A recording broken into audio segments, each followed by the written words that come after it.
Salut, moi c'est Justine. Et moi c'est Christine. Et vous écoutez Crime glacé.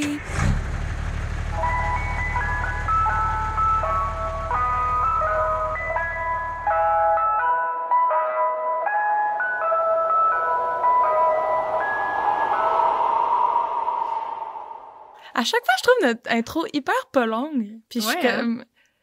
Je sais pas, parce que l'autre fois, j'écoutais les autres podcasts Québec de True Crime, puis ils disent tout genre « Votre podcast de True Crime, québécois ou genre... canadien. Des crimes irrésolus. » Puis nous, on est juste genre... Salut! Crime glacé, that's it! Ouais. En tout cas. On va peut-être l'améliorer à la longue.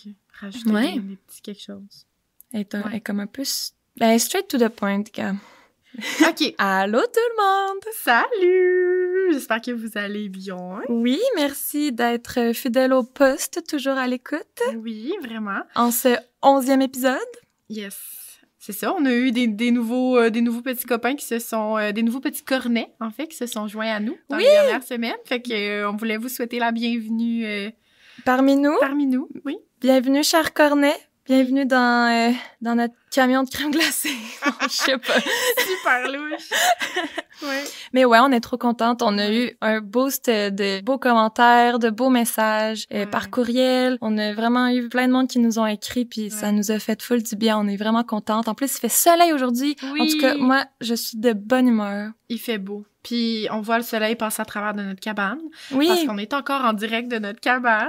Un jour, peut-être qu'on ne le saura plus. Oui. Mais en plus, aujourd'hui, Cré m'a aidé à la construire, puis c'était particulièrement complexe. Je sais pas pourquoi. Ouais. On n'est pas des ingénieurs. Je pense que grâce au bâton de hockey puis à toutes les autres affaires, on est plus confortable que les dernières fois. Ça, c'est on commence à devenir des pros en construction de cabane. Ça va être notre spécialité dans pas long.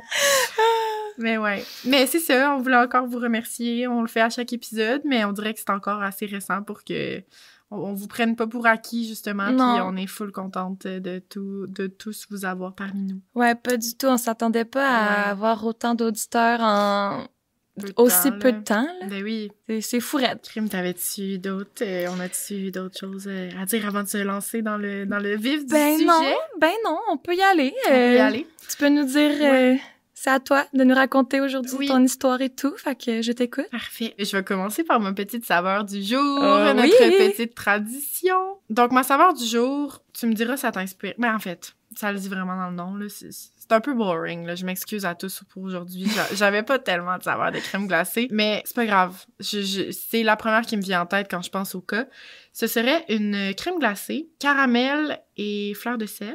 Oh, miam! Mais vraiment, tu sais, avec des petits cubes là, de sel de mer. Mm-hmm. Parce que l'histoire que je te raconte aujourd'hui se passe près de la mer, justement. OK! L'eau salée, les petites plages, les nanana. Il y a un petit concept ici. Ouais. Fait que là, t'aimes le caramel dans ce cas-ci? Ben oui, caramel, fleur de sel, j'aime ça. Mais tu sais, j'aime pas le caramel. Je disais juste que j'étais team chocolat. On a fait des grosses discussions là, de team chocolat et team caramel. Oui, on a eu... Puis c'est assez divisé. Les deux, il y a pas mal le même nombre de personnes dans chaque équipe. Fait que c'est... Je suis contente. Ouais. J'avais peur que tout le monde me dise « caramel, ça m'écoeure avec le chocolat. » Ou même affaire pour moi. Mais non, il y a vraiment deux teams. Puis ça va, je suis contente.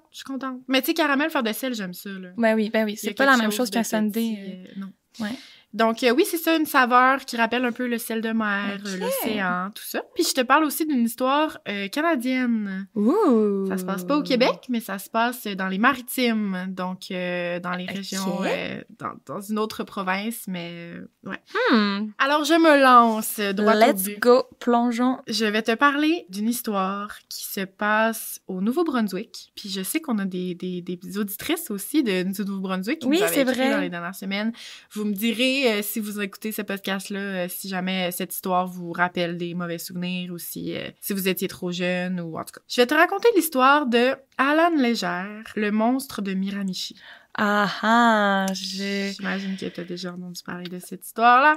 Ouais, je connais l'histoire, mais ça fait longtemps. Puis je suis sûre que tu la racontes différemment aussi, fait que j'ai bien hâte. Ouais. Ben, j'avais vraiment envie de raconter cette histoire-là parce que, écoute, moi, toute ma famille vient des Îles-de-la-Madeleine, puis comme à chaque été, quand je passe par le Nouveau-Brunswick, je sais pas, ça me rate. C'est tout le temps quelque chose qui me fait du bien de savoir que je suis au Nouveau-Brunswick, puis ensuite aller du Prince-Édouard juste avant d'aller avec ma famille. Fait que, puis j'avais déjà entendu parler de cette histoire-là, justement, dans mon enfance. Tu sais, mes parents, ils la connaissaient. C'est vraiment une histoire qui a marqué le Canada au grand complet, puis surtout, tu sais, le Nouveau-Brunswick, parce qu'il arrive pas souvent des affaires, des drames là-bas, là. Genre, tu sais, c'est assez relax comme province. Puis là, soudainement, tu sais, il y a eu cet événement-là que je vais te raconter, ce monstre qui est Allen Légère. Fait que ça a vraiment marqué le Nouveau-Brunswick, puis j'en avais déjà entendu parler, puis je voulais vraiment juste raconter cette histoire-là. Alors, ça va comme suit. Je vais te parler d'Allen Légère au début, pour te raconter un peu qui il est et d'où il vient et tout et tout. Okay. Donc, Allen Légère est né un bon vieux vendredi 13. Comme le veut la superstition. Super. Il est né un vendredi 13, le vendredi 13 février 1948, au Nouveau-Brunswick. Donc, comme je l'ai dit déjà dans mon petite introduction, le Nouveau-Brunswick, c'est une province au Canada. Si jamais nos auditeurs de la France, je sais pas, vous la placez pas dans votre tête, c'est vraiment dans l'Est. On a des Suisses aussi. Pour vrai? Oui, récemment, j'ai vu qu'on avait des auditeurs de la Suisse. Fait que, allô à vous! Allô à vous, my God! On est rendu loin. Ben, c'est ça. Fait que voilà, je vous situe sur la map, là, à l'Est, dans les Maritimes. Il a grandi dans un environnement familial assez pauvre, mais tu sais, c'est pas ça nécessairement qui a eu un impact sur ce qui est arrivé après, là. On n'en sait pas beaucoup sur son enfance, mais on sait que depuis qu'il est tout jeune, il a toujours eu des problèmes, genre, d'agressivité sévère, puis de problèmes avec l'autorité aussi. Tu sais, dès qu'il était comme jeune, à l'école, on voyait qu'il était un peu un fouteux de troubles. Tu sais, il se chicanait tout le temps avec les professeurs, il y avait comme une rage en dedans de lui envers les autres élèves, envers les autres jeunes. Genre, vraiment, là, il avait l'air de, comme, vouloir tuer quelqu'un. Genre, dès sa jeune enfance, comme tu savais que ce gars-là, il allait probablement mal virer. OK. Fait que c'est ça. Son parcours, lui, il va commencer, tu sais, dès son jeune âge, à faire des petits crimes de plus en plus gros. Tu sais, comme des petits vols de dépanneurs, des petits vols de ci. Puis tu sais, ça va augmenter de plus en plus. Puis ça va l'amener à avoir eu, comme, déjà plusieurs sentences de prison. Genre des petits 1 an par-ci, 2 ans par-là. Dès qu'il est jeune, tu sais, son secondaire, son cégep, tout ça, il est déjà parti, là. Puis justement, on va lui donner le nom, le monstre de Miramichi, dû au fait, justement, que tous ces petits crimes et ses prochains, qui vont être vraiment plus gros, vont arriver, justement, dans la région de la rivière Miramichi, dans plusieurs régions autour de la rivière Miramichi. OK. Puis il va être connu, entre autres, comme, tu sais, en plus de voleur, kidnappeur, Oh, kidnappeur! Ouais, kidnappeur, il va être connu pour être un meurtrier, violeur et pyromane. Nice. Quand même 3 gros titres importants là, qu'on va lui donner. Là. Un homme polyvalent. Oui, c'est ça. Je vois pas ce qu'il y a de pire, en fait. Ouais. Titres-là. Je vais commencer par te parler, en fait, de son premier meurtre. Parce que oui, je le dis direct, il n'y a pas de suspense à avoir, c'est un meurtrier. OK. Fait que je vais tout de suite t'emmener à son premier meurtre, qui est arrivé un samedi soir, le 21 juin 1986. Donc, ça fait quand même un bon moment. Puis tu sais, ça, c'est son premier meurtre, mais c'est comme celui qu'on connaît. Parce que à voir le personnage, tu vas t'en rendre compte bientôt comme pour vrai, il aurait pu commettre plein d'autres affaires qui vont jamais se savoir, puis on saura pas que c'est lui, puis ça me surprendrait même pas. On est dans la région rurale de Black River Bridge, qui est au Nouveau-Brunswick encore, autour de la rivière Miramichi. John and Mary Glendening, qui était un petit couple âgé, beaucoup trop cute, qui avait en fait un magasin général dans le village depuis 30 ans. Fait qu'ils étaient les propriétaires d'un petit magasin général dans un petit village depuis 30 ans. Fait que ça veut dire que comme tout le monde les connaissait. Déjà que dans les régions maritimes, genre tout le monde se connaît, tout le monde, tu sais, le monde est petit. Ben oui. Puis tu sais, c'est eux qui travaillaient dedans aussi. Ils étaient pas juste comme propriétaires puis ils ont plein d'employés, tu sais, ils étaient vraiment là. C'était les figures du magasin général. Donc un petit samedi soir, out of nowhere, ils font leur close, ils font leur petit ménage dans leur magasin, ils barrent les portes, puis ils s'en vont chez eux, qui est une maison comme à quelques pieds, genre une centaine de pieds de là où le magasin était, là, sur la même rue, genre, de quoi de même. Fait qu'ils s'en retournent à la maison. Puis, ils vivent leur vie. John, il s'assoit dans son lazy boy, comme à tous les soirs qu'il revient de la job, il se prend une petite bière. Mary, pendant ce temps-là, elle s'en va dans la cuisine, elle cuisine quelque chose à son mari. Un petit samedi soir bien normal, là, de 1986, là. J'ai les images dans ma tête. Ouais. Rapidement, leur soirée va être interrompue par un coup violent dans leur entrée. Ils se rendent compte que leur porte a été complètement défoncée. Et puis là, ils ont pas le temps vraiment de catcher qu'est-ce qui se passe, ils se retournent, puis là, ils voient 2 hommes dans leur porte qui ont défoncé la porte. Les 2 sont masqués. Il y en a un qui a un bat de baseball dans la main, puis l'autre, une grosse roche. Ouais. What? Avant même, genre, d'avoir le temps de dire quoi que ce soit, John puis Mary vont se faire attaquer par les deux hommes automatiquement. Donc, lui, qui était armé comme de la roche, il va s'approcher de John dans son lazy boy puis il va se mettre à le frapper au visage dans le but de, comme, lui faire perdre connaissance avec la roche.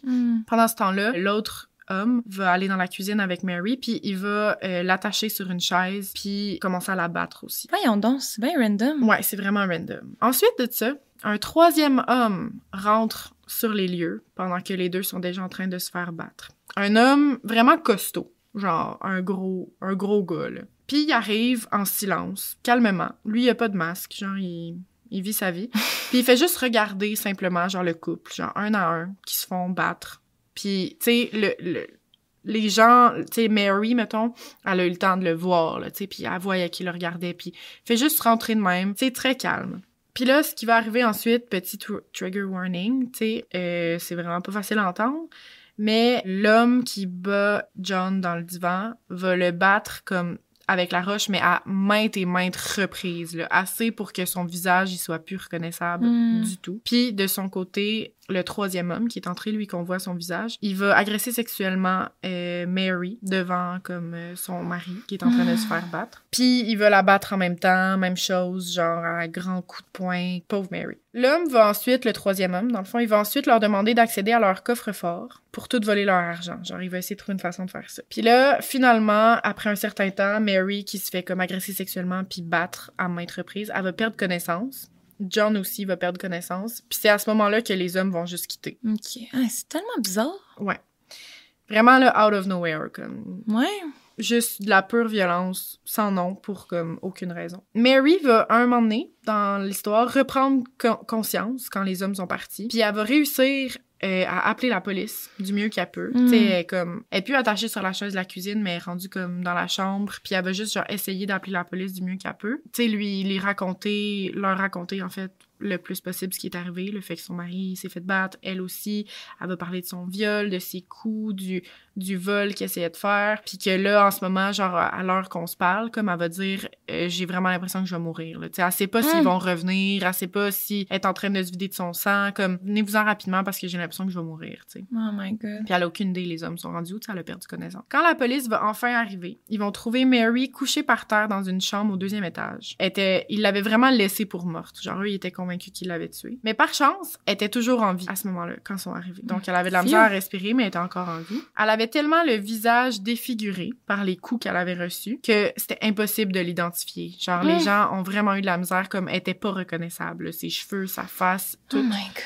Ouais. Pour ce qui est de John, le mari, ils l'ont trouvé dans une autre chambre au 2e étage. Il était couché derrière une porte. Genre, il y avait juste ses jambes qui dépassaient. Ses mains étaient attachées derrière son dos. Puis son cou, il était attaché, il était genre ligoté avec un fil électrique de réveil matin. Genre, ils ont pogné le câblage du réveil matin. Ils l'ont étranglé avec. OK, fait qu'ils voulaient le tuer, là. Ouais. Puis, même affaire, lui, son visage était complètement défiguré. Puis il était tellement comme assommé, parce que lui, il s'est fait assommer par une roche. Il s'est même fait piler d'en face. Genre, il s'est fait marcher d'en face. Fait que dans son espèce de visage défiguré, il y avait une trace de botte. Oh my God. Genre, c'est atroce. Puis lui, pour sa part, il était décédé sur les lieux. Ouais, il a pas survécu. Oh. Fait que dans le fond, ils ont amené Mary à l'hôpital, ils l'ont transportée à l'hôpital, puis miraculeusement, elle a survécu de ses blessures, puis quand même assez rapidement, elle a été capable de donner le plus de détails qu'elle avait sur ce qui est arrivé, sur le troisième homme, il avait l'air de quoi, nanana. En seulement 2 jours, ils ont été capables de... Tu sais, ils savaient c'était qui, en fait.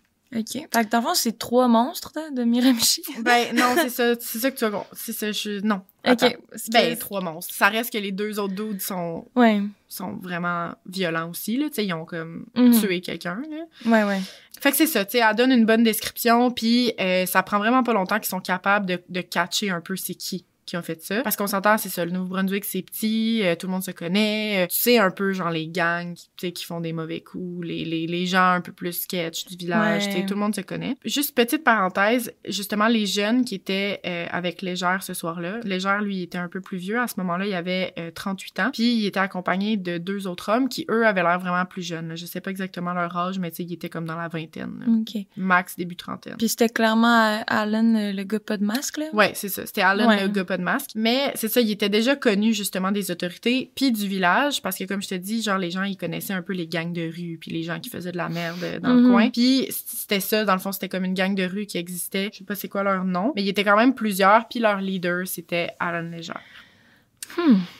Donc, Alan, justement, il était vraiment connu. Il se fit arrêter vraiment rapidement. Ça l'a pris 2 jours à partir du moment où que Mary est à l'hôpital. 2 jours pour se faire arrêter. Puis les 2 autres, pendant ce temps-là, tu sais, probablement avec le reste de leur gang, ils se sont enfuis en Ontario, mais ils se sont fait retrouver, genre, vraiment pas longtemps après, là. Genre, pas tant bon, là, pour se cacher, là, les chums. Comme je dis, Alan, il avait déjà une réputation dans la région, pas seulement des autorités, mais du village, genre de la population, comme le monde, il savait un peu c'était qui. Il aimait ça faire peur aux gens. Nice! Avant de commettre ce crime-là, en fait, il aimait ça, genre, il s'amusait à rentrer dans les maisons la nuit, puis genre rentrer par infraction, puis essayer de genre faire peur aux gens, puis de dire comme, même si ta porte était barrée, tu vois, j'ai réussi à rentrer. Genre, c'était son thrill, là. What? Son gros fun, c'était de montrer aux gens que même s'ils barraient leur porte, ils étaient capables de s'infiltrer chez eux la nuit. Puis tout ce qu'il faisait, c'était qu'il allait dans leur chambre, puis il regardait les gens dormir. Arc! Il agissait pas, genre, il faisait juste les regarder dormir. Comme Edward dans Twilight. Genre. Oh mon Dieu. Ouais, genre. Puis, c'est ça, genre, of course, des fois, il y a du monde qui se réveillait. Ils ouvraient les yeux, puis il y avait juste comme Alan Léger dans leur chambre qui le regardait. Puis là, il partait. Non, genre, merci. Non. C'est ça. Fait qu'il s'était fait arrêter souvent pour des affaires de même. Et après ça, c'est difficile à prouver. Mais tu sais, il y avait vraiment pas une bonne réputation dans le quartier. Puis, justement, il y avait déjà un surnom avant. On le surnommait le Creepy Caller. Tu sais, il regardait par les fenêtres des maisons. Et il rentrait dans des maisons. Tu sais, il suivait du monde. Vraiment, genre, il était déjà weird. Oui, il y avait rien à faire de sa vie, ce gars-là. Il avait du temps à perdre. Ouais, vraiment. Mais tu sais, il y avait vraiment des plans en tête, là. Tu sais, il était vraiment violent comme personne. Sinon, comme à l'école, ce que les gens pouvaient dire de lui, pour ce qui est de sa réputation, c'est qu'il était comme vraiment intelligent. Genre, étrangement. Il était comme... Ben, pas étrangement, en fait. C'est souvent ça qu'on voit, là, chez les sociopathes, psychopathes, genre, sont fucking bright pis tout. Mais, c'est ça. Ce que le monde disait de lui, c'est que, genre, il y avait fucking de potentiel à l'école pour être, genre, un bon élève, être intelligent, savoir, comme... aller loin, là, tu sais. Mais il usait vraiment pas de ses forces, là. Genre, lui, il s'en foutait de l'école, puis il faisait chier tout le monde. Puis son pur plaisir à l'école, c'était de se battre avec le monde, là. C'était pas genre de passer ses examens, là. Vraiment pas. Puis les gens de son secondaire, ils sont capables de dire de lui, en fait, qu'il se battait comme un chat. Fait que c'était ultra... Tu sais, il était vraiment beef, là.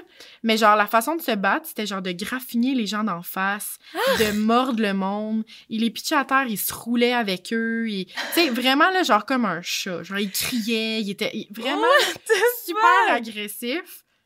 Mais ça reste que c'est vraiment weird, là. Oui, j'ai des images weird dans ta tête. Ouais. Puis tu sais, un peu un chat, là, genre, qui se promène la rue, genre... puis là, il check à travers les maisons aussi, par les fenêtres. Tu sais, comme, il était vraiment vu comme un gars qui se bat comme un chat, puis il a juste l'air d'un chat. Ah, il vient de gâcher les chats, on dirait. Ouais. Mais bref. Je comprends la comparaison, là. Tu flandes la nuit, tu t'infiles, tu regardes par les fenêtres, ouais. Mais là, c'est ça. Ce qui est triste, c'est que le meurtre qui vient de se passer avec John puis Mary Glendinning, on pourrait penser que c'est le seul, parce que là, ils viennent de se faire arrêter. Ça l'a pris juste 2 jours, là, tu sais. Ouais. Mais ce qui est triste, c'est que c'est seulement le premier de ces meurtres. Tu sais, il va en avoir. OK, moi, je pensais que ça finissait toute histoire. Non. Ce n'est pas fini. J'étais comme, c'était pas long. Ben, c'est ça, je t'avais dit que mon histoire allait être courte. Fait que, ouais, il a fait un meurtre, il s'est fait arrêter, puis c'est tout. Non. Mais non. On est à crème glacée ici. On est à crème glacée. Donc, il va y avoir un procès à ce moment-là. Là, on est encore en 1987. Il va y avoir un procès, puis le procès ne va pas être de tout repos. Du tout. Pour ce qui est des deux autres gars qui étaient avec lui, eux autres, ça va être quand même assez facile. Ils vont plaider coupable dès le début. Genre, ils vont comme tout avouer ce qui est arrivé, tout ça. Mais Alan, lui, il est genre, non, ça se passera pas de même. Il ne va pas plaider coupable. Il va plaider non coupable, en fait. Ben là. Ouais. Ce qui veut dire que vu qu'il plaide non coupable, ben le procès, il va avoir duré beaucoup trop longtemps que nécessaire. Ouais. Genre, beaucoup trop long pour ce qui est arrivé. Puis ça va faire en sorte que Mary, elle qui a survécu, elle va devoir être au procès parce qu'il a plaidé non coupable, puis il faut maintenant qu'elle prouve, puis que tout le monde prouve qu'il a fait quelque chose, tu sais. Ben oui, tout qu'il a agressé sexuellement, qu'il a failli la tuer, en fait. Fait que dans le procès, on va vraiment entendre comme Mary témoigner, on va entendre les policiers qui étaient en charge de l'avoir retrouvée, on va entendre comme l'appel qui a été fait au 911 par Mary le soir du meurtre. Puis l'autre affaire, c'est que Alan, tu sais, dans un genre de procès comme ça, d'habitude, le coupable, il ferme sa gueule puis c'est son avocat qui parle à sa place, là, puis qui le défend. Mais Alan, lui, là, espèce de genre sociopathe, là, tout ce qu'il veut, c'est parler. Il est genre, m'a témoigné pour moi-même. Il est genre, je vais parler dans mon procès, je veux raconter ce qui s'est passé. Ah, je l'ai, gros minet de merde. Ça va pas, minet. Mais tu sais, ça va pas l'aider qu'il fasse ça, là, aucunement, là, tu sais. Ben oui. C'est sûr. Fait que il adore comme raconter de la merde. C'est vraiment son fun. On va le voir justement direct là dans le procès. Comme il va raconter plein d'histoires fuck all, des mensonges, des n'importe quoi. Puis tu vois qu'il prend genre plaisir. Là. Genre il rit, il dit n'importe quoi. Ok, sans merde là, il y a rien à faire. Ça l'amuse. Ça l'amuse vraiment. Genre ça l'emmerde vraiment. Fait qu'il va commencer son témoignage en disant au juge genre voyons, j'étais même pas là cette soirée-là. Qu'est-ce que vous dites genre? Tu sais, il va commencer en étant beaucoup trop nonchalant, genre, dire qu'il était pas là, cette soirée-là. C'était pas lui. Genre, c'était d'autres mondes. Mais tu sais, tout le monde confirme que c'était lui, tout le monde le connaît. Fait que tu sais, là, ça aide pas sa cause. Justement, genre, à cause de cette phrase-là, puis dès le début de son témoignage, comme tout le monde roule les yeux dans les airs, puis le jury, il l'a déjà perdu, là. Ils sont ailleurs, là. Ils sont comme, continue de parler, prends plaisir à faire tout ce que tu veux, mais comme nous, on sait déjà qu'est-ce qui s'est passé, là. Eh non, t'aimais pas de ton bord. Tu pitcher dans le pied, là. Ouais, c'est ça. Te pitcher dans le pied, excuse. Tu viens de te tirer dans le pied. Je fais vraiment les expressions comme ma mère, ça va pas du tout. Donc voilà, le procès va avoir l'air d'une grosse pièce de théâtre, genre un gros spectacle dans les médias, partout. Heureusement, le juge, ben justement, il va pas prendre aucun mot de ce qu'il a dit. Il s'en fout, il est comme, t'as bien beau raconter toute la merde que tu veux, genre, je te crois pas. Puis une chance. Ouais. Donc, à la fin du procès, Légère, ben ça a duré comme quelques temps, là, quelques semaines / mois. Légère, il va être accusé de meurtre au second degré, d'agression sexuelle et de vol, et il obtiendra une sentence de prison à vie, sans possibilité de libération avant 18 ans. Là, t'es comme... Ouais, ça a l'air d'être la fin, là. Ben, c'est ça, c'est la fin, genre, voyons donc, c'est bravo. Il va être transporté dans une prison à sécurité maximale du Nouveau-Brunswick, l'établissement de l'Atlantique, ça s'appelle, à Renou-Carriville, à quelques kilomètres de où est-ce qu'il a commis ses crimes. Il va tenter, quelques mois plus tard, d'amener sa cause en appel, mais ça va être refusé en 2 temps 3 mouvements, ça sera vraiment pas long. Donc voilà, jusqu'à ce moment-là, tu sais, la population est rassurée, tu sais, il y a eu un tueur qui a tué quelqu'un du village, il est en prison, tout va bien. Là, pendant ses débuts en prison, Alan Légère, sa tactique, en fait, c'est de, genre, tout faire pour avoir l'air du prisonnier, genre un ange, là. Du meilleur prisonnier de la prison, là. Genre, il va, tu sais, comme il veut paraître low-key, là. Tu sais, il fait aucune merde, il agit, genre, droit, il fait tout ce qu'il faut pour que, comme les gardiens, ils se préoccupent pas de lui, tu sais, puis qu'ils laissent tranquille, genre. Il veut vraiment passer sous le radar. Il va faire ça pendant un moment. Puis, son but, justement, on s'entend, là, c'est pas de rester en prison toute sa vie, là. Fait que le fait qu'il essaie d'avoir l'air d'un bon prisonnier, là, c'est pas une bonne chose, là. Mais genre, tu vois clairement qu'il a déjà son plan dans sa tête. Ben oui. Un jour, Alan décide tout bonnement de se verser de sa propre urine dans l'oreille. Là, tu te dis, genre, mais où c'est que ça s'en va? Ouais!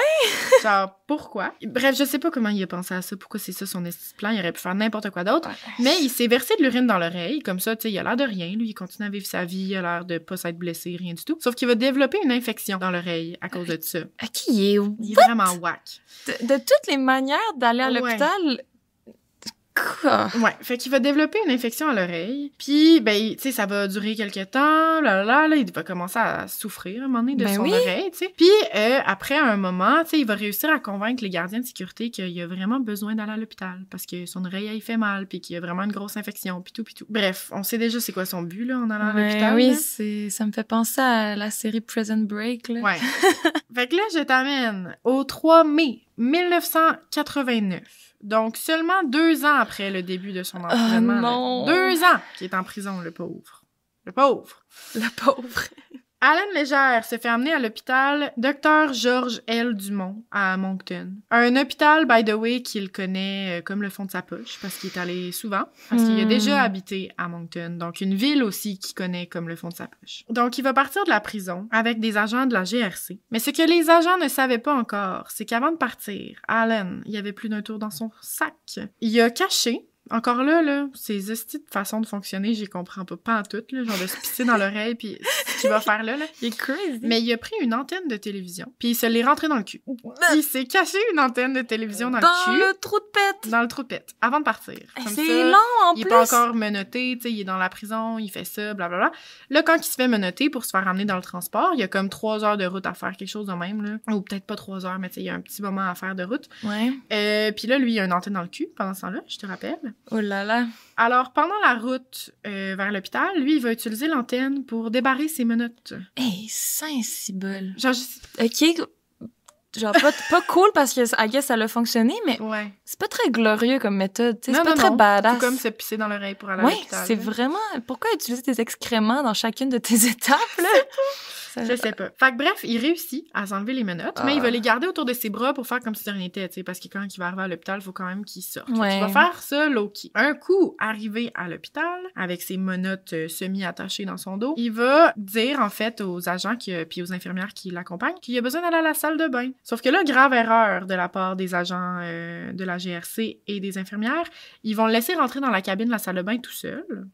Fait que là, ils vont fermer la porte. Ils l'attendent juste à la porte. Là. Techniquement, il n'y a pas de façon de s'évader dans la salle de bain. Sauf que là, lui, Alan, il enlève sa tenue. Il s'est pris un coat.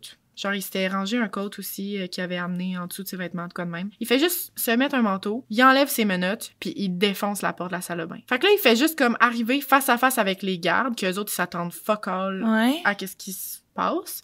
Puis il a son antenne de télévision comme arme, genre dans les mains. Arc plein de merde. Sûrement plein de merde. Sauf que là, l'affaire, pour une raison obscure, genre c'est pas trop clair, comme j'ai beaucoup lu là-dessus pour essayer de comprendre, mais les policiers qui étaient avec lui, il y avait pas d'armes à feu dans l'hôpital. Peut-être parce qu'ils pouvaient pas l'emmener dans l'hôpital, je ne sais guère. Mais même à ça, il y a une antenne de télé, t'as pas besoin d'un gun contre ça dans ma tête? Non, exact. Sauf que dans le fond, ça reste quand même un meurtrier qui essaie de s'évader à ce moment-là. Fait que si le meurtrier, il sent... Tu sais, parce que là, dans le fond, tout ce qu'il y avait, les policiers, c'était du pepper spray. Ouais. Mais un homme là, qui sort de la salle de bain en courant...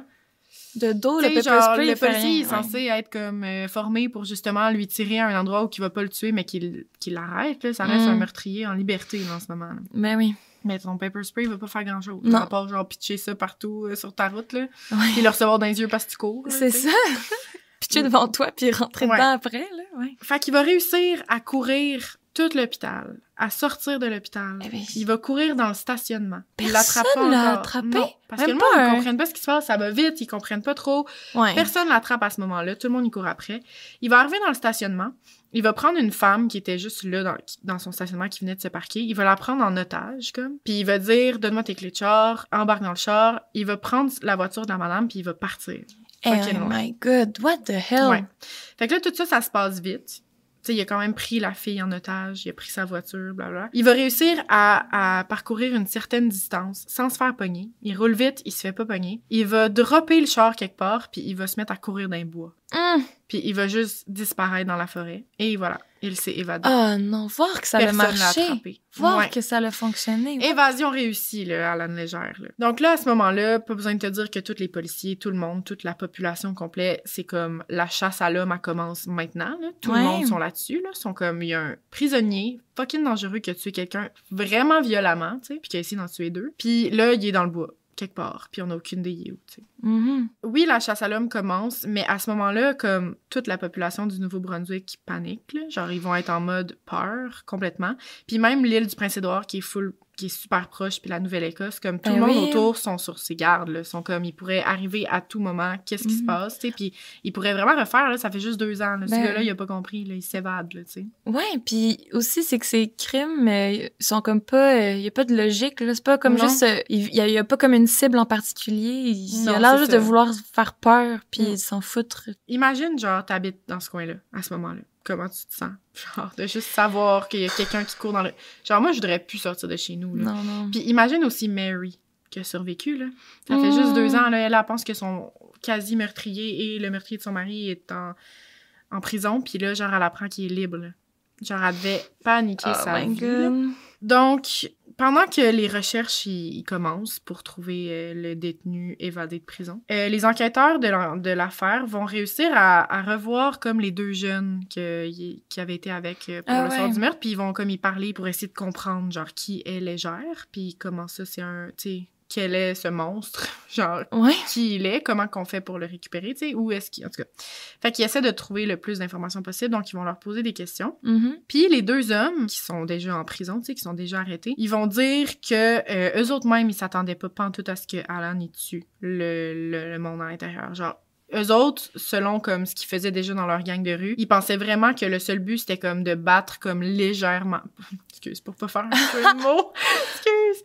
Non, mais ils pensaient déjà battre les gens comme pour qu'ils perdent conscience puis qu'ils puissent voler la maison, cambrioler, nanana. Mais ils s'attendaient pas à... Quand même quelqu'un qui se pointait avec une roche, là, c'est quand même intense. Oui, ça reste que genre, il allait quand même battre du monde, là.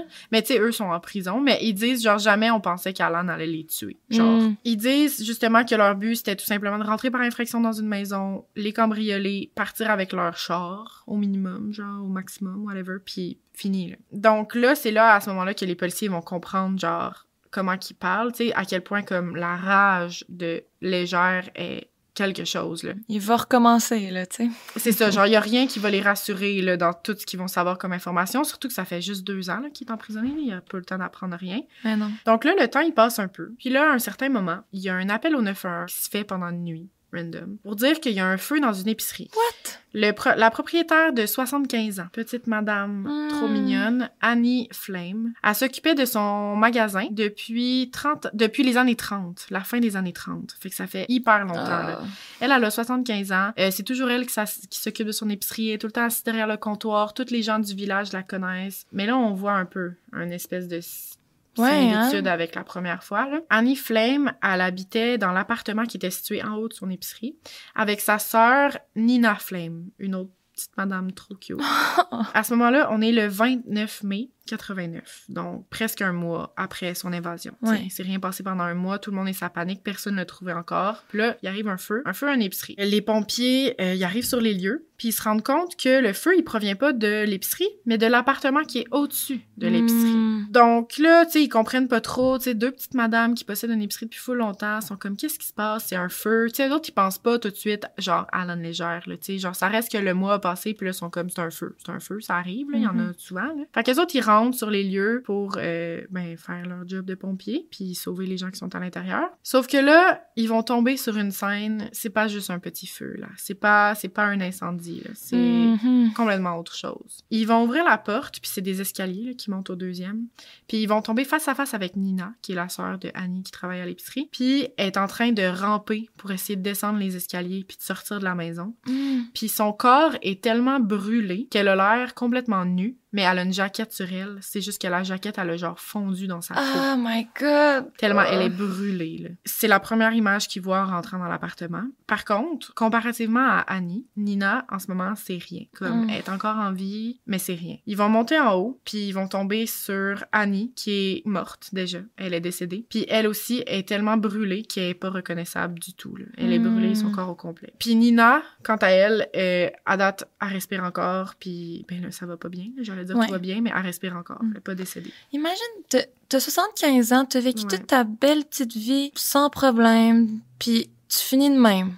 Genre, ah non, c'est triste. Tu peux-tu au moins finir tes jours en paix, comme... Ben oui, genre, elle a rien demandé, là, comment faire... Tu sais, genre, c'est complètement triste. Fait que là, le monde, tu sais, ils entendent ça le lendemain aux nouvelles, puis, tu sais, il y a comme pas de preuves sur les lieux. C'est un feu. Le monde, il trouve que, genre, tu sais, il arrive jamais de rien, là, dans ces petits villages-là. Fait qu'ils sont comme, OK, mais là, il y a un meurtrier en liberté. La première fois, il y avait pas fait de feu, mais tu sais, ça se ressemble, des personnes âgées, des personnes vulnérables. Donc, les 2 femmes ont été attaquées violemment. Annie a été tuée et ensuite agressée sexuellement. Nina a été agressée sexuellement aussi, puis laissée pour morte. Il était sûr qu'il l'avait tuée, elle aussi. Puis ensuite, il aurait mis le feu à l'appartement, puis il serait quitté. Sauf que nous, à ce moment-là, mettons... Ben là, tu sais, on le sait que c'est lui qui a fait ça. Mais à ce moment-là, dans les nouvelles, tout ce que tu peux te dire, c'est comme... C'est clair que c'est lui, mais il y a pas de preuves. Sauf que, tu sais, tu vois, là, il commence à avoir un pattern, là, de genre personnes âgées, des femmes. Tu sais, là, il avait tué John, mais c'est comme des personnes âgées. Il a quel âge, hein, Alan? Je sais pas si tu l'as dit. Son premier meurtre, il avait 38 ans. Fait que là, il y a genre 40. 40, ouais, exact. Donc voilà, on commence vraiment à avoir un pattern dans ses meurtres. Genre, premièrement, il attend que la nuit tombe, il rentre par infraction chez les gens, il commence à les battre, il les tue, il les agresse sexuellement, il les vole, puis ensuite il quitte. Là, le temps passe encore. T'sais, on se rappelle, on était fin mai. Tout l'été passe, sans nouvelles de Alan. Le monde le cherche encore, mais tu sais, introuvable. Hey. Personne ne le trouve. Qu'est-ce qu'il fait? Il habite-tu genre dans la forêt? Mais c'est ça. C'est ça qui est dur à comprendre, puis on le sait même pas encore totalement aujourd'hui qu'est-ce qu'il faisait, tu sais, est-ce qu'il se cachait dans les bois? Il y a du monde qui, tu sais, il y avait comme des maisons abandonnées à certaines places, ou genre, des fois, comme certaines épiceries remarquaient qu'il manquait de la bouffe le lendemain matin. Genre, il devait vraiment juste comme rentrer par infraction, se cacher dans des maisons abandonnées, voler de la bouffe à des places, puis survivre de même, tu sais. Puis se cacher dans les bois. Comme un rat. Ouais, c'est pas un chat, c'est un rat, ce gars-là. Ouais. Vraiment. Fait que là, le temps passe. Je t'amène au 13 octobre 89. Donc, l'été a passé, les mois ont passé. Là. Un autre appel au 911 concernant un feu pendant la nuit. Les policiers se rendent au lieu de l'incendie et découvrent une fois de plus une autre scène complètement d'horreur. Donc, encore une fois, ils arrivent, ils pensent que c'est un incendie de maison, mais quand ils rentrent, on peut voir 2 femmes, un double meurtre cette fois-ci. Les 2 sont décédées. Les sœurs Donna et Linda Dogney. Donc, 2 petites madames, encore une fois, qui habitaient ensemble. Des petites sœurs, madame coloc. Cette fois-ci, les 2 dames étaient dans la quarantaine. C'est comme un petit peu plus jeune que son habitude, entre guillemets. Mais tu sais, 2 femmes, 2 sœurs qui habitent tout seuls. Tu sais, il va vraiment vers les gens comme vulnérables, les femmes, en tout cas. C'est pas d'enfants, tout ça. Les 2 sœurs habitaient dans une petite maison à Engine Town, qui est encore au Nouveau-Brunswick, encore dans la région autour de la rivière Miramichi.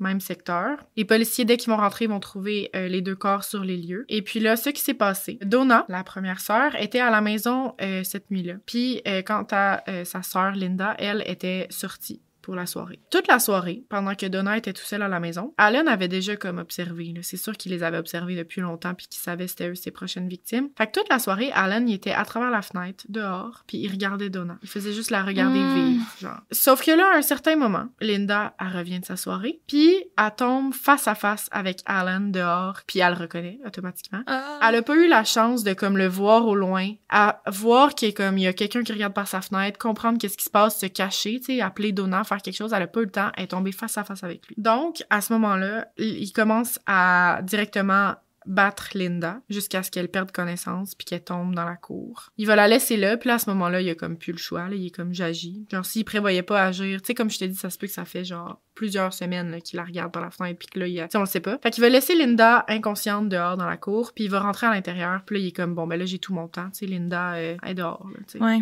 Il va rentrer à l'intérieur, il va commencer à battre Donna violemment. Il l'amène ensuite dans sa chambre pour ensuite l'agresser sexuellement. Comme son pattern revient toujours. Puis ensuite, il va la battre jusqu'à ce qu'elle perde la vie. Ensuite, à ce moment-là, il sort dehors à nouveau pour ramasser Linda qu'il avait laissée dans la cour. Il va la traîner dans la maison, puis il va répéter la même histoire pour elle. Et elle aussi va mourir. Donc, c'est tellement violent. C'est vraiment violent. Puis c'est comme pour aucune raison. Là. C'est juste pour le plaisir de tuer, agresser sexuellement, comme battre à mort. Il y a rien de personnel. Là. Tout ça, c'est juste pour le fun. Là. Donc, encore une fois, il aurait mis le feu à la maison, puis il aurait quitté les lieux. Puis, ce qui est vraiment triste cette fois-là, c'est que ils ont fait l'autopsie des deux corps. Puis, malheureusement, Linda, elle est morte d'asphyxie à cause du feu. Donc, elle était encore en vie quand il est parti, puis elle est morte par le feu. Oh my God. Elle est pas morte de ses blessures. J'espère qu'elle s'est pas réveillée, là. Ouais, j'espère vraiment. Ça doit être la chose la plus souffrante. Ben oui. Donc, encore une fois, à ce moment-là, Légère est toujours en liberté, toujours caché quelque part. On n'a aucune idée il est où. Puis cette fois-ci, il y a personne qui est comme resté en vie. C'est comme la première fois qu'il tue les 2. Fait que là, à ce moment-là, il y a pas de témoignage, il y a rien, tu sais, il y a vraiment rien. Puis je veux juste faire une petite mention qu'à ce moment-là, en 89, là, justement, l'ADN, dans le fond, sur les lieux du crime, était pas encore considéré comme une preuve en cours. Comme les gens connaissaient à peine comment ça fonctionnait. Ouais. On en entendait parler, mais on savait pas trop. Fait que toutes les meurtres là, on est rendu à 4, là.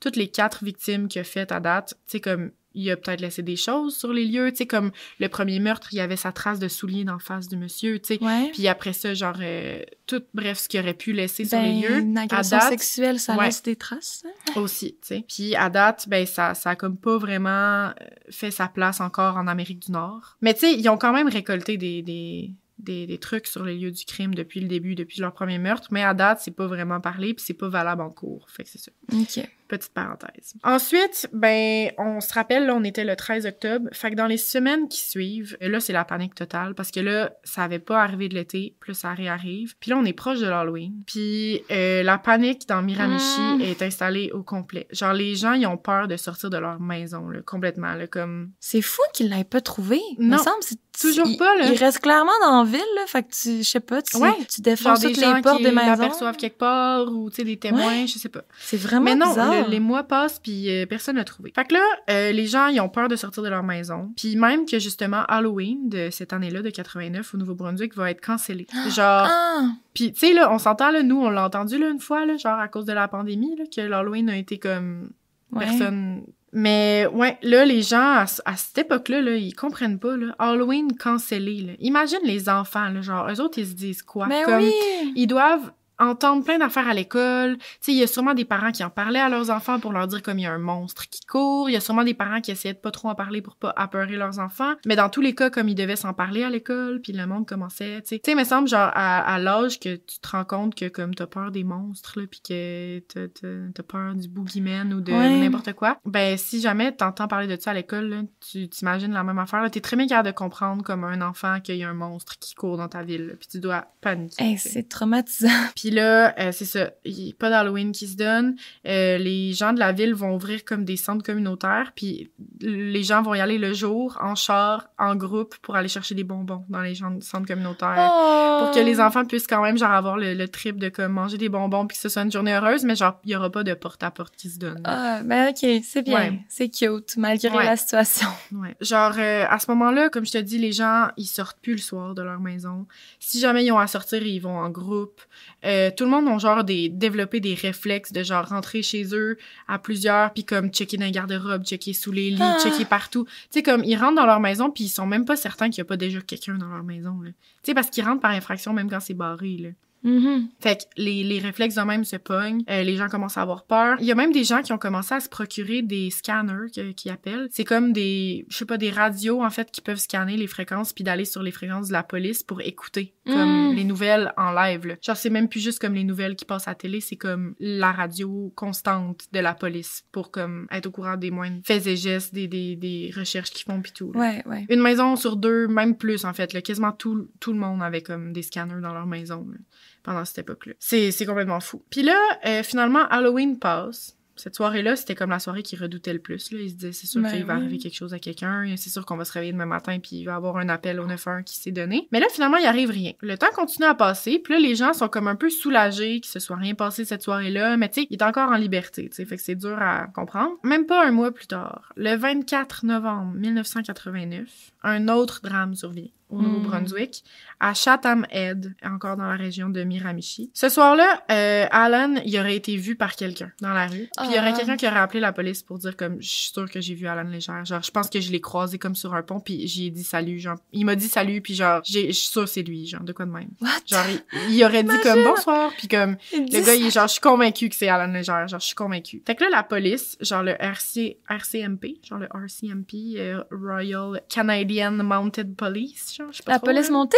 Ouais. Oh, la police à cheval. La police à cheval vont commencer à être partout dans la ville. Puis là, c'est genre, on le cherche. Il y a quelqu'un qui l'a vu à pied. On le cherche. On s'en va partout. Fait qu'Alan, il aurait comme, justement, aperçu des policiers un peu partout dans la ville ce soir-là, beaucoup plus que d'habitude. Fait qu'à un certain moment, il serait allé se réfugier dans une église. Mais il serait pas comme rentré dans l'église elle-même, mais comme dans la petite maison à côté, qui est comme souvent la maison du prêtre, genre, ou du pasteur de l'église. Donc, c'est exactement ça qu'il va faire. Il va rentrer dans la petite maison à côté et il va tomber face à face avec le prêtre James Smith. Un vieux monsieur, encore une fois, d'un genre 70, 60 quelques, là, je sais pas trop. C'est jamais de bon âge, là, pour être une cible, mais je suis comme, pourquoi des personnes, c'est genre, trop triste, là, genre, ils n'ont rien fait, Ouais.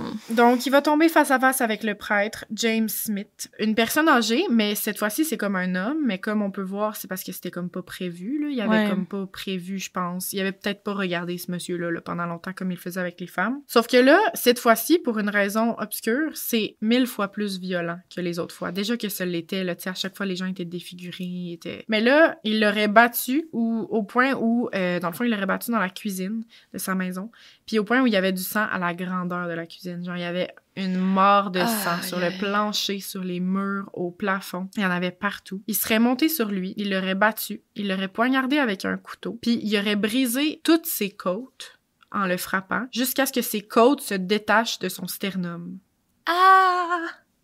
Ça m'écoeure. Genre, c'est vraiment, vraiment, vraiment violent. Ouais, c'est un peu dégueulasse. Aïe aïe! What the fuck? Ensuite, il aurait continué à le battre. Il aurait commencé à le battre au visage, à le poignarder au visage, jusqu'au point où j'arrête pas de répéter le mot visage, là, mais son visage va s'être décollé de son crâne, comme un masque d'Halloween. Genre, complètement décollé. Il n'y a plus rien dans sa face. Mais est-ce que c'est qu'il l'a volontairement découpé ou c'est juste à force de le frapper? À force de le frapper, avec le nombre de coups qu'il y avait, genre. What the hell? C'est épouvantable. Ok, je me rappelais pas de tout ça. Ouais, ben c'est parce que moi aussi, j'avais déjà écouté des podcasts comme sur l'histoire. Puis, je sais pas, j'en ai écouté comme un nouveau récemment, justement, pour faire celui-là. Je voulais comme plus de sources parce que sur, tu sais, j'ai lu les articles de la presse, les articles de Radio-Canada, de tout ça. Je checkais des podcasts, mais genre, je sais pas, au Québec, en tout cas, les cas que j'avais entendus, il y avait pas autant de détails. Hey, mais genre, j'en ai trouvé comme justement en allant voir d'autres podcasts puis de pousser plus loin un peu, là. C'est l'enfer, là. Mais ouais. C'est genre encore plus violent que c'était. Il va tellement avoir de sang partout que les policiers, comment qu'ils vont trouver la scène, c'est en voyant du sang dans les fenêtres. Les fenêtres étaient complètement ensanglantées, genre de l'extérieur. On dirait un film d'horreur. Vraiment. Alan Légère va ensuite prendre la voiture du prêtre. Il va rouler jusqu'à Bathurst, qui est une grande ville aussi du Nouveau-Brunswick. Puis c'est une ville, en fait, qui a une gare de train, genre une gare centrale, où est-ce que le monde, comme justement, quand ils veulent changer de province, ils veulent aller en Ontario, à Montréal, justement, ils vont prendre. Fait qu'il va laisser la voiture là, puis il va se rendre à la gare de train de Bathurst pour se rendre ensuite à Montréal. Sauf que dans la voiture à Bathurst, il va laisser ses bottes pleines de sang, il va laisser d'autres effets personnels. Tu sais, comme, OK, l'ADN n'est pas encore comme utilisé pis tout, mais là, il laisse plein d'affaires partout. Genre, il prend pas soin de rien du tout, là, ce gars-là. Les policiers vont pas perdre de temps du tout à trouver la maison. Comme je te dis, ils vont la trouver à cause du sang qu'il y avait dans les fenêtres. Ils vont pas perdre de temps non plus à retracer la voiture du prêtre, puis ils vont la trouver à Bathurst, à côté de la gare centrale. Fait que là, ils vont se dire, c'est sûr qu'il est parti dans une grande ville quelque part, ou genre s'est caché dans une autre place. Fait que là, la chasse à l'homme, elle reprend, là, genre big time. Là. Comme là, ils l'ont revu, tu sais, ils ont comme des traces. Là. Ils sont arrivés pas longtemps après à la maison, pas longtemps après à l'auto, comme ils se rapprochent de lui. Alan, lui, va se rendre à Montréal. Il va avoir le temps de commettre plusieurs vols, genre de bijoux dans des magasins. Il va rester dans un hôtel, quand même luxueux, de Montréal. Je sais pas exactement laquelle, ça le mentionne pas. Il va rester 2-3 jours à l'hôtel, le temps de commettre ses petits vols puis tout ça. Puis, pour une raison, justement, sûrement plus fort que lui, il va retourner au Nouveau-Brunswick par lui-même. Genre, il y a pas de fun à se cacher à Montréal, il retourne au Nouveau-Brunswick. C'est trop une grande ville. Ouais.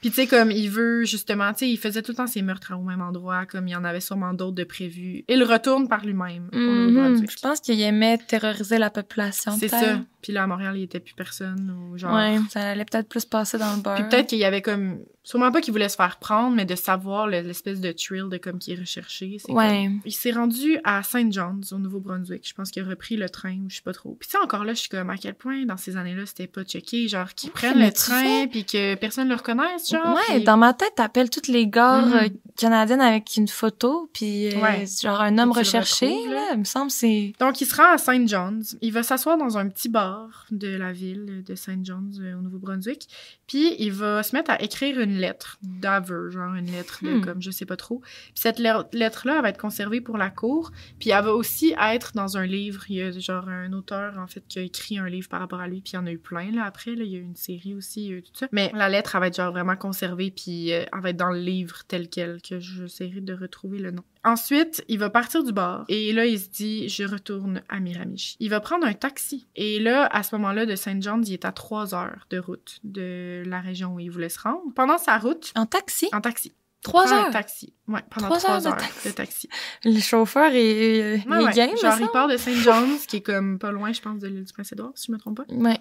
Puis là, pendant sa route dans le taxi, il va dire au chauffeur que c'est Alan Légère. Il va dire « Salut, je m'appelle Alan Légère. » Là, le taxi, ça prend pas 2 secondes qu'il comprend c'est qui. Fait qu'il va se mettre un peu à paniquer. Le chauffeur de taxi, il va comme, à un certain moment, comme, je sais pas s'il fait assemblant ou je sais pas trop, mais il fait comme s'il y avait un problème avec le char, puis il se range sur le côté, puis il se met sur les 4 flashers. Mais il devait avoir la chienne de sa vie. Il peut exploser à tout moment. Ben, c'est ça, là. Il tue un peu n'importe qui, n'importe quand, mais genre, what the fuck. Fait que là, il se range sur le côté, puis pas longtemps après, il y a un autre char qui arrête, parce que là, sûrement que la personne, elle voit comme un taxi, c'est 4 flashers en plein milieu d'autoroute. Tu sais, c'est des longues routes, pas de sortie, là, des fois, au Nouveau-Brunswick, là.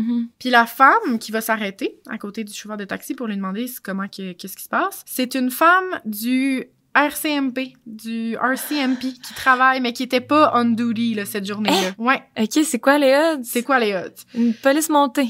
Exact. Fait que là, genre, what the fuck, là, la coïncidence de la mort. Ouais. Fait que là, elle va arriver, puis elle va demander au chauffeur de taxi qu'est-ce qui se passe, puis elle va vite comprendre qu'est-ce qui se passe. Elle va voir Alan Légère, puis elle le connaît très bien, tu sais, elle cherche, Callis, là, c'est genre leur job, là. Ouais.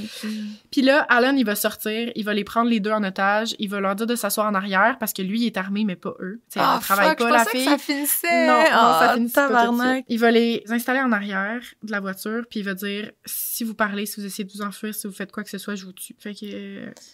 chut.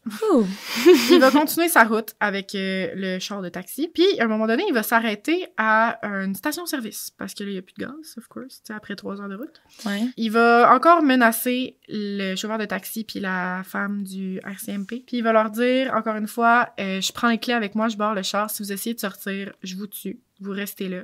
Je vais vous retrouver, nanana, blablabla. Il s'en va mettre du gaz. Puis là, il est juste à côté d'eux, sauf que là, il rentre en dedans pour payer. Pendant ce moment-là, la fille du RCMP a dit au chauffeur de taxi comme, « As-tu un double de clés? » Parce que normalement, les chauffeurs de taxi sont toujours censés avoir un double de clés sur eux, ça a l'air, pour justement, si jamais il arrive quelque chose, s'ils s'embarrent ou si, justement, là, ils se font attaquer dans leur char, tu sais. Et puis là, oui, il avait un double de clés. Donc, pendant que Alan, il est 2 secondes en dedans puis qu'il tourne le dos, le chauffeur de taxi repart le char et il s'en va.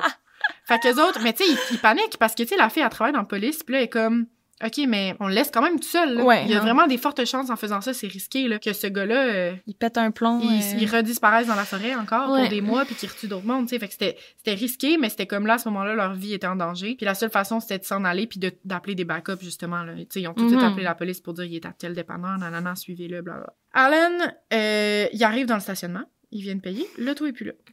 Là, il est genre, what the fuck, qu'est-ce qui se passe? Puis là, il est comme en mode panique, bien sûr. Il est comme, faut que je trouve quelque chose. Il va avoir un tracteur de stationné qui mettait peut-être du gaz aussi, je sais pas trop, un tracteur avec une remorque en arrière dans le stationnement. Il va arriver, il va aller voir le monsieur du tracteur, il va le menacer encore de le tuer. Il va le prendre en otage, il va dire, laisse-moi embarquer dans ton tracteur. Puis il va flyer avec le tracteur. Voir pourquoi il garde le gars? Il aurait pu juste le kicker en dehors, c'est chiant. Ouais, comme GTA, genre, je sais pas. Ouais, comme GTA 5. Ouais, mais non, il prend le dos du tracteur, blablabla. Il continue à rouler. Là, à ce moment-là, c'est une tempête de neige. Il roule vers Miramichi. Il arrive à son lieu où est-ce qu'il veut arriver. Il s'est pas fait pogner encore? Non, pas encore. Sauf que là, il arrive dans la région de Miramichi, puis il y a plein de police partout. Là, il se sent, là. Là, ça va pas du tout. Là, ça ne va guère. Il s'arrête quelque part dans un stationnement. Il fait juste sortir du tracteur. Il dit au dos de reprendre le volant de son tracteur, puis il dit, tu restes là, tu bouges pas. Puis il s'en va se cacher dans la remorque en arrière, qui est une remorque avec des portes que tu te caches dedans. OK. Il se cache dedans. Sauf que là, ça prend pas 2 secondes qu'il a sûrement été vu par quelqu'un, nanana. Toutes les polices se rassemblent autour du tracteur, puis là, ils vont voir le monsieur, puis le monsieur est genre, j'ai rien fait, là, c'est pas moi, Alan Légère, là, tu sais, il panique, le pauvre, il est genre, c'est pas moi. Puis il est comme, il est dans ma remorque. Fait que là, les policiers, ils savent puis, tu sais, le monsieur du tracteur, il est comme, il est armé. Genre, faites attention. Fait que là, eux autres, ils s'attendent à comme que la porte de la remorque se défonce puis qu'ils se fassent tout tirer dessus. Fait qu'ils sont tous en mode, genre, cachés derrière leur char pis tout. Sauf que là, c'est pas ça qui se passe. Finalement, Alan sort de la remorque, les mains dans les airs, il garoche son arme à terre, il se couche par lui-même sur le ventre dans le stationnement. Il a abandonné. Il abandonne. Il fait juste dire « OK, it's me, you got me », puis il fait juste se coucher par terre. Bon, au moins. Là, c'est ça. À ce moment-là, on est comme fin novembre, début décembre, quelque chose comme ça, de 1989. Puis on est à Nelson, une petite ville encore, Nelson Miramichi. 7 mois après son évasion de prison. Donc pendant 7 mois. C'est long! Ouais. Puis en plus, c'est pas comme s'il se promenait partout dans le monde, là. Non, il restait là. Il reste à Miramichi, là, qui est comme... Sauf dans les bois, 3 jours à Montréal, mais comme... Ouais, c'est ça. Qu'est-ce qui... Ouais. Comment... En tout cas, je comprends pas. Non, c'est ça. Donc, il se fait finalement arrêter. Genre, imagine le soulagement de la communauté au grand complet, de la province, des provinces autour. Genre, imagine, le dude est finalement arrêté. Mais tu sais, en même temps, il est arrêté une fois puis il s'est évadé après 2 ans. C'est ça, c'est pas tant rassurant. Mais tu sais, là, comme je pense pas qu'ils vont refaire la même erreur. Fait qu'ils sont soulagés. Tout le monde va célébrer. Genre, les gens, là, à travers le Nouveau-Brunswick au complet, puis c'est pour ça que je suis comme curieuse d'entendre des gens qui viennent de là-bas, comment ils ont vécu ça, tu sais, dans leur enfance, puis tout, quand c'est arrivé, parce que c'est ça, il paraît que tout le monde célébrait. Il y avait plus personne qui sortait le soir, là.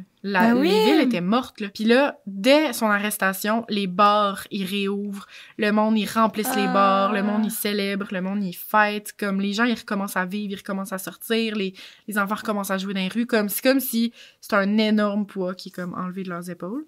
Donc, c'est ça. Là, on était en fin 89. Son procès va commencer en 90. Il va être détenu d'ici là, comme d'habitude. Puis, le procès de Allen Legere va marquer le pays au grand complet, puis même l'Amérique du Nord, parce que c'est finalement le premier cas au Canada, en fait, que l'ADN va être utilisé comme preuve. Ils ont finalement... Comment on dit ça? Comme, cet avancement-là technologique va enfin apparaître, puis c'est comme le premier ou comme un des premiers. Que l'ADN est éligible. Que l'ADN est éligible comme preuve, puis tu sais, ils en ont ramassé, là, ils ont fait les tests, les tests ont réussi, c'est à la Legere, puis c'est la première fois qu'ils vont être comme, tu sais, qu'ils vont être prises en cours comme preuve. Fait que c'est vraiment quelque chose, tu sais, ça marque l'histoire du Canada quand même, puis ce procès-là, puis tous ces rebondissements, puis cette peur-là, ça va quand même avoir été vraiment gros pour le Québec. Pour le Canada, excuse. Pendant le début du procès, on parlait surtout de, justement, son évasion de prison. Genre, au début, le procès, il traitait de ça. Donc, son évasion de 89, comment ça s'était passé, puis tout ça. Puis, Legere, il trouvait que cette partie-là était vraiment ennuyeuse. Fait qu'il s'amusait à crier n'importe quand dans le procès. Genre, il faisait juste crier pour le fun, il hurlait. Il était comme une nuisance humaine, puis le procès pouvait même pas, genre, continuer, là, comme le monde, il pouvait pas travailler, là. Fait qu'à un moment donné, ils ont dû le sortir de la salle de tribunal pour le mettre à part dans une pièce tout seul, tellement il dérangeait le monde. Ah, ferme ta gueule! Parce que lui, il trouvait ça boring, là, tu sais. Il va commencer par obtenir une sentence de 9 ans de prison pour évasion. Mais ça, c'est pour le début. Excuse, j'ai peur. Non. Pour évasion, enlèvement. Puis tu sais, on s'entend qu'il a pas fini sa première peine là, de prison à vie. C'est vrai, faut que... Mais là, il va recevoir une sentence de 9 ans de prison pour évasion, enlèvement, parce qu'il avait pris quelqu'un en otage, agression, concernant justement ce qui est arrivé le 3 mai à l'hôpital. Le procès va se poursuivre, blablabla, ça va durer quand même un bon moment. Je pense que ça se termine en 91, son procès, c'est là qu'il va avoir la décision finale. Il va obtenir finalement plusieurs sentences de prison à vie pour les 4 meurtres au premier degré qu'il aura commis pendant son évasion. Fait qu'il va avoir 4 peines supplémentaires de tout ce qu'il y avait déjà de prison à vie. Ouais. Sans possibilité de libération. Ah ouais, il y avait pas de... Ben, la première, il y avait une possibilité. Mais de toute façon, tu sais, comme je pense que la première, c'était 18 ans. Mais sinon, prison à vie, c'est comme sans possibilité de libération avant 25 ans. Ouais. OK. Ça, je me demandais sauf que là, il y a 4 peines de prison à vie. Puis ils sont consécutives? Ben, je sais pas s'ils sont consécutives. C'est comme pas clair, là, tu m'en poses une bonne. Parce que... Non. Je sais qu'il y a eu un moment donné, le gouvernement a voulu ramener la possibilité de servir nos sentences une à la suite de l'autre. Mais ça l'a été jugé non constitutionnel. Fait que c'est revenu que, exemple, t'as 2 sentences de prison à vie, t'es vie simultanément, genre. Parce que sinon, t'as aucun espoir. Ben, c'est sûrement ça. Mais en fait, c'est clairement ça, parce que j'ai commis une bulle, mais ouais, j'arrive à un autre point après que justement ça... Mais c'est ça.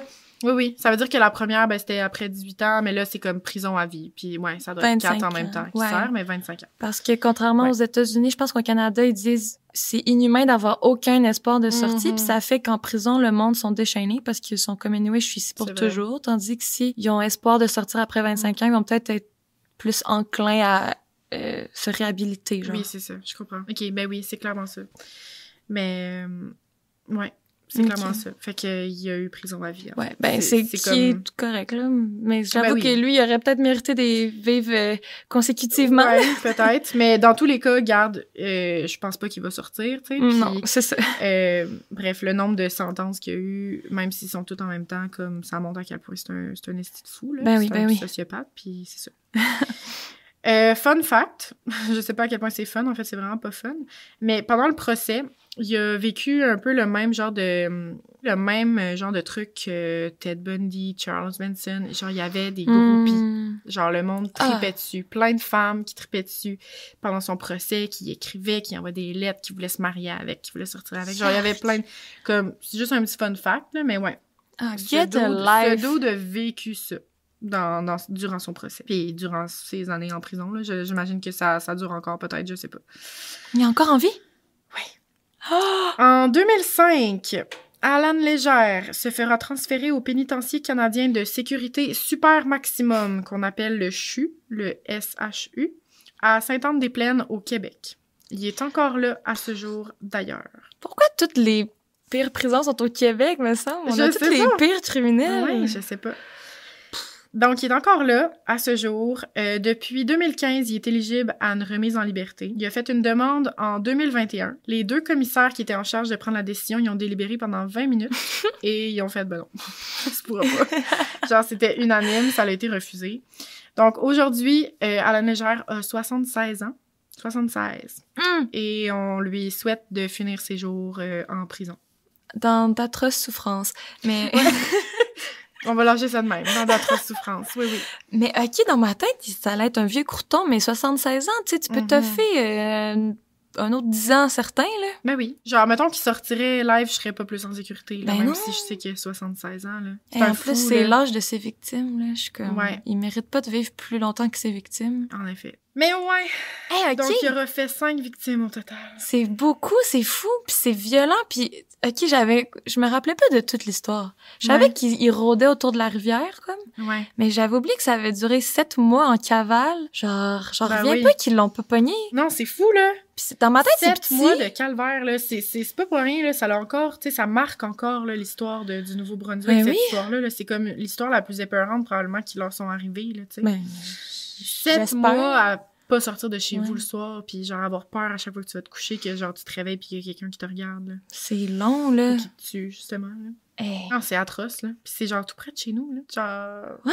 Plus, j'étais allée à Moncton il y a pas longtemps. Ouais. C'est vraiment cute comme ville, d'ailleurs. Mais oui. Alan fucking Légère. Alan Légère. Très lourd comme le Légère. Le chat dans le chapeau, man.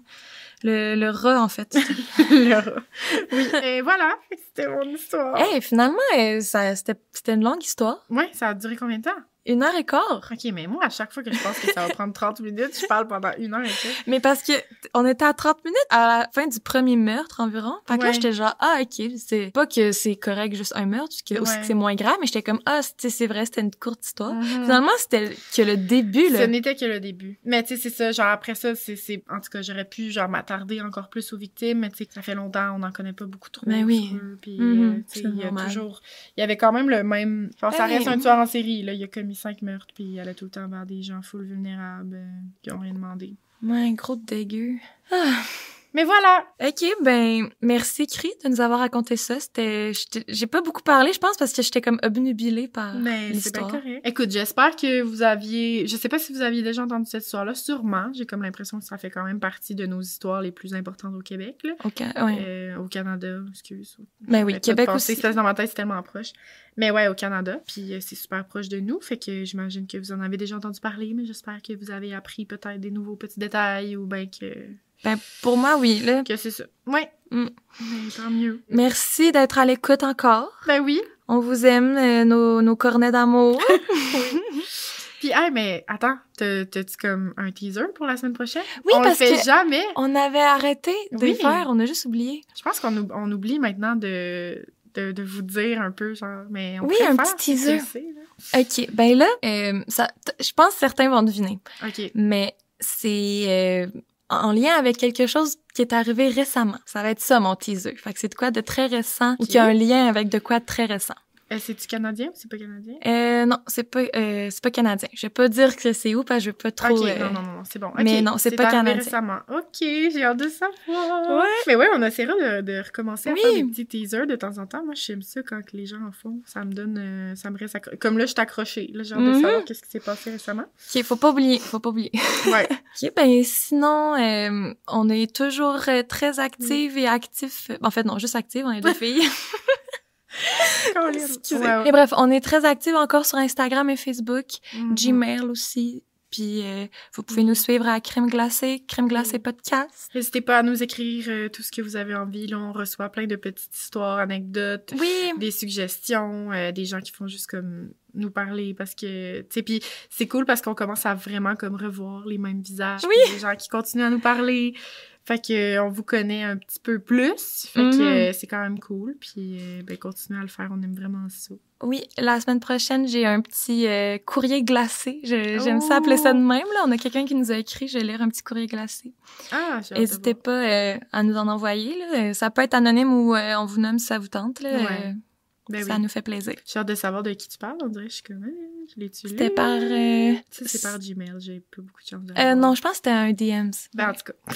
Mais merci beaucoup de nous avoir écoutés. Puis on se voit la semaine prochaine. Yes, merci. Bye. Bye.